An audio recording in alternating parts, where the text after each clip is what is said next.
One particular year, I was in Chicago the day after Easter, Easter Monday, a beautiful, bright morning. And I was walking several blocks to a class that I was going to attend. And as I was walking on the street in Chicago, a man came up to me. And he asked me if I had something for him so that he could eat lunch. And I said, sure, I can help you. And the man put out his hand. And I opened my backpack and took out 2 bright-colored Easter eggs. And I gave them to him. I had brought them along for my own lunch. He looked at them. I said, Happy Easter, and I walked on. And about a half a block down the street, for some reason, I turned around and looked. And the man was still standing there looking at those eggs. I have a hunch that wasn't what he expected to be given that day. He expected either I would refuse him or maybe give him some money. We all have expectations about things. You had expectations in coming to church today. We all have expectations. Are the expectations too low? Are they high enough? Are they too high?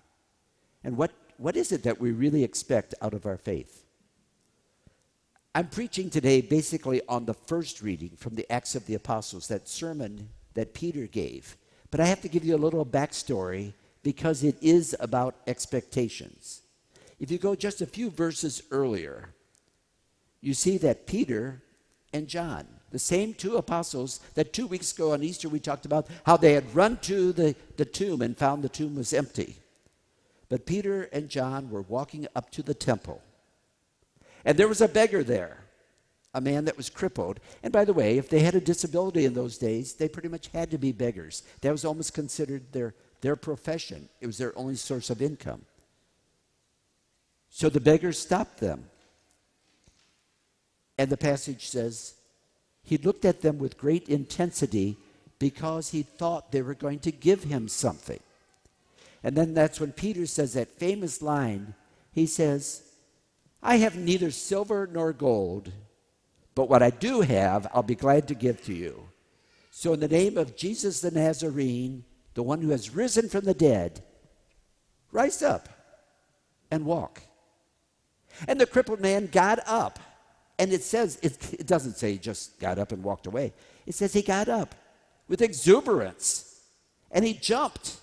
And he walked around and he even ran into the temple. That's the backstory for this part that we heard today. Because this is what happens. Peter continues into the temple. By this time, probably, the man who had been crippled had told everybody, look, I'm running around, I'm jumping. This is pretty exciting. So the crowd gathered and wondered what Peter would say to them. What were their expectations? Certainly, the crippled man got more than he expected. He just wanted a handout. But he got use of his legs. What did the crowd expect? And so Jesus says, you people, you put to death the Lord of life. I love that passage. But he rose back from death to new life. We're witnesses of this. And then Peter kind of lets them off the hook and he says, you were acting out of ignorance just as your leaders were. They didn't know what was going on. And he says, but believe this and your life will be changed. And so that's where we are today. If we believe this, will our lives be changed? Are we willing to have high enough expectations that what we have celebrated for the last 2 weeks does make a difference? The man in Chicago got more than he expected, or less than he expected. The crippled man got far more than he expected. What are we expecting and what are we going to get? How many Easters have we celebrated in our lifetime? There's some here probably have celebrated 10. A little less than 10 for you girls. Some have 20, 30, 60. Jean, more. How many times have we celebrated Easter? Has it made a difference in our lives? I have a fear that our expectations are way too low. We go to church for a spiritual handout. Maybe we want to be comforted, maybe to be inspired, maybe to feel a little bit better, maybe feel like somehow we are closer to the Lord. None of that is bad. That's good. But that's a pretty low expectation level. Why don't we expect something greater? Why don't we expect a change in our entire life? When Peter says, we are witnesses of this, what is he saying they've witnessed? Jesus rising from the dead, the empty tomb. They hadn't talked to him in the flesh. We saw that in the gospel reading today. Yes, he's a witness to that. But I think what he's really saying is John and Peter were witnesses to the fact that Jesus' resurrection had changed their lives. Remember, these are the same people, the fishermen, who would have been scared to death to talk in public just a couple of weeks earlier.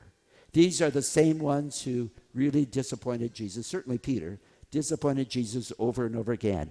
His life got changed through the process. Maybe we should expect a transition.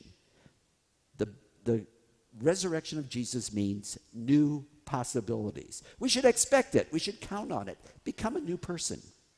I remember some years ago, with our men's retreat coming up in the fall, one of the men in the parish stood up and gave a little talk to really entice other men to come to the retreat. But in his talk, he kept saying, this retreat will change you. You'll become new people. I found out afterwards there was one little boy, a preschooler at the time, turned to his dad at that point and said, Dad, I don't want you to go on that retreat. And the dad said, why not? And he said, because I like you the way you are now. I don't want you to change. The good news is that boy, who took it very literally, he had high expectations of the power of a retreat. Do we have expectations that high of the power of resurrection, that it changes us? Why settle for a spiritual handout when we can become something more than we were before?